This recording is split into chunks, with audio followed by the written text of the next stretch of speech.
প্রথমে আমি সাফারি অ্যাপসে প্রবেশ করলাম। তারপর আমি সার্চ অপশনে গিয়ে developer.apple.com লিখে সার্চ করলাম।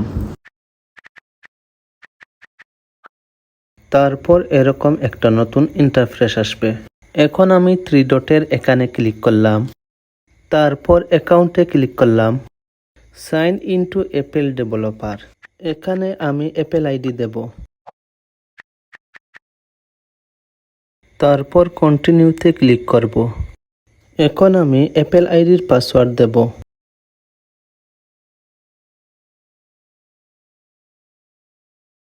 তারপর ইনরোল টুডে এটাত ক্লিক করবেন। আমি এখন পরের স্টেপ দেখাবো আপনাদেরকে। প্রথমে আমি সেটিং অপশনে গেলাম। তারপর আমি জেনারেলে গেলাম। সফটওয়্যার আপডেট এখানে ক্লিক করলাম। আপনারা বেটা আপডেটস এখানে ক্লিক করবেন আর আপনারা বিভিন্ন ধরনের বেটা আপডেট দিতে পারবেন।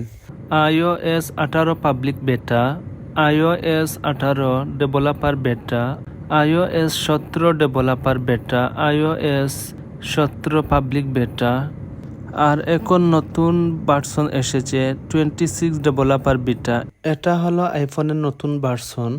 আমি এখন 26 ডেভেলপার বেটা এটা আমি আপডেট দেব। আপডেট নাও এখানে ক্লিক করলে আপনাদের ফোনে অটোমেটিকলি আপডেট হয়ে যাবে। আমার ভিডিও যদি ভালো লাগে তাহলে অবশ্যই লাইক, শেয়ার এবং সাবস্ক্রাইব করে পাশে থাকবেন। ধন্যবাদ। আল্লাহ হাফিজ।